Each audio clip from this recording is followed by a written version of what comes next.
A field trip all about the rock cycle. This is Susie the Stegosaurus. This is her with her classmates, Tyler the Triceratops and Angie the Apatosaurus. They are going on a field trip today. Here comes their teacher, Miss Pterodactyl now. Hello everyone. On our field trip today, we are going to learn about the rock cycle. In order to do that, we will need to find different rocks. What kind of rocks? I don't know, but I hope they look cool. Miss Pterodactyl smiled and said, "Maybe you can try to think of an answer while we hike to our first spot. Off we go. Do you know the answer to the question? Here's a hint. There are three kinds." "Hey everyone, look over here," shouted Susie. "It's a volcano." Inside a volcano, there is a hot liquid material we call magma. When magma comes out of the volcano, it is then called lava. When it cools, it crystallizes into igneous rocks. Let's see if we can find some examples. Tyler and Angie looked around for a rock to show Miss Pterodactyl. Finally, they found one. This is an igneous rock. This one cooled slowly, which is why it looks coarse and rough. Do you know what one that cools quickly looks like? It looks smoother, almost like glass. This is because as the magma, or lava, cools and crystallizes quickly, it doesn't have as much time for those crystals to grow. They are smaller, and that means smoother looking. That's really cool. Does the rock stay like that forever? Asked Angie the Apatosaurus. Tyler the Triceratops answered Angie's question by saying, "No, I know they can change into metamorphic rocks. I read all about it in a book in Miss Pterodactyl's library." Excellent answer, Tyler. Do you remember reading how they turn into metamorphic rocks? Tyler thought very hard, but he couldn't remember. He shook his head no. Do you know how igneous rocks can turn into metamorphic rocks?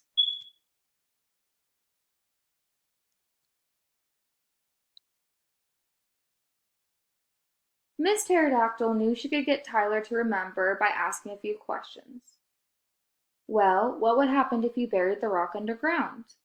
Other dinosaurs wouldn't know it's there, so they'd probably step on it. That's called pressure.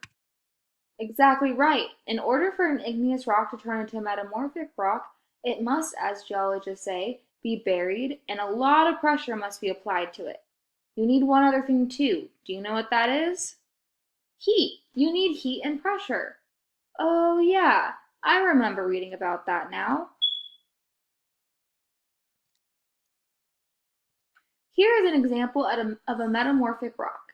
You can see where the pressure was applied and in what direction by looking at those wavy lines in it. We know it didn't fully melt and crystallize because there are no crystals or structured shapes in it like we saw with the igneous rocks. The three little dinosaurs had learned about igneous rocks and metamorphic rocks, but they still needed to learn about one more rock. What was it? Here's a hint. It starts with the letter S. Susie went to sit by the water and think about the answer to the question. What was a rock that started with the same letter as her name? Susie sat and thought. Then she remembered that the book Tyler read was one they read together, and the name came to her. "I know the answer. I figured it out."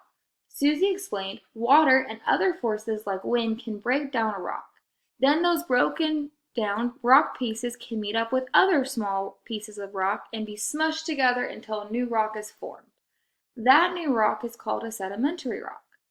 They raced back to their teacher to see if Susie was correct. That's right. Sedimentary rocks are the last of the three kinds of rocks. However, there's a little bit more to how they are made. Sedimentary rocks start as igneous rocks, or metamorphic rocks, or even other sedimentary rocks. They break down into smaller pieces called sediments through erosion. Then the sediments are transported to another area where deposition or the layering of other sediments occur. After a while, they compact or tightly press against one another. Finally, they cement and harden together. This is an example of a sedimentary rock. Can you see all those layers? Sometimes those layers can even have fossils or evidence of prior living things in them. This is an example of a sedimentary rock with a fossil. And sedimentary rocks can be buried to become metamorphic rocks, and metamorphic rocks can melt to become igneous rocks, And igneous rocks can erode and go through all the steps to become a sedimentary rock? Yes, and the cycle continues on forever. Miss Pterodactyl smiled as she knew the field trip was complete. She just had one more question to ask. Do you know the three different types of rocks in the rock cycle?